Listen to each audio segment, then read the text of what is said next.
नमस्कार. चला आज वाटाण्याचा सीझन संपण्याच्या आधी वाटाण्याची एक खमंग आणि कुरकुरीत चटणीची रेसिपी शेअर करते.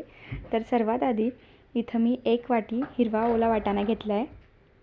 तर वाटाणा छान स्वच्छ निवडून घ्यायचा, धुवून घ्यायचा. नंतर कढईमध्ये घालून वाटाणा छान 1-2 मिनिटांसाठी मीडियम फ्लेमवर 1-2 मिनिटांसाठी हा वाटाणा चटके बसेपर्यंत छान भाजून घ्यायचा. वाटाणा थोडासा भाजला गेला की नंतर त्यामध्ये तेल घालायचं आणि छान परत पुन्हा एकदा मीडियम फ्लेमवर आपण हा भाजून घेऊया. म्हणजे काय होईल, आतमध्ये छान वाटाणा शिजला जाईल. जर तुम्ही फास्ट गॅसवर भाजला तर तो फक्त वरच्या साईडने भाजला जातो आणि आतमध्ये तसाच राहतो. म्हणून चटणीला एवढा छान खमंगपणा येत नाही. म्हणून वाटाणा छान मीडियम फ्लेमवर चटके बसेपर्यंत आपण भाजून घेऊया. तर बघा इथं मस्त वाटाणा भाजला गेला आहे. आता या स्टेजला गॅस बंद करायचा आणि वाटाणा थंड करून घेऊया.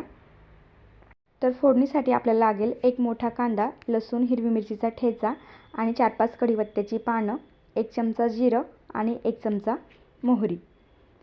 हिरवी मिरची नसेल वापरायची तर तुम्ही लाल तिखटाचा सुद्धा वापर करू शकतात.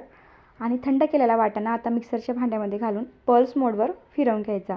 खूप असं बारीक करायचं नाही, थोडंसं जाडसर टेक्स्चर ठेवायचं म्हणजे चटणीला छान खमंगपणा येतो. आणि आता इथं 2 पळ्या तेल गरम केलं आहे. नंतर यामध्ये जाईल 1 चमचा मोहरी, 1 चमचा जिरं आणि जिरं छान फुलू द्यायचं. नंतर 4-5 कढीपत्त्याची पानं आणि कढीपत्त्याची पानंसुद्धा मस्त परतून घ्यायची तेलामध्ये. आणि 1 बारीक चिरलेला कांदा. आता कांदा इथं थोडासा गुलाबी रंगावर येईपर्यंत परतून घ्यायचा. आणि बघा इथं कांदासुद्धा इथं छान आता परतला गेला आहे. तर आता यामध्ये घालूया लसूण, हिरवी मिरचीचा ठेचा. हिरवी मिरची नाही वापरली तर तुम्ही त्याऐवजी लाल तिखटाचा सुद्धा वापर करू शकतात.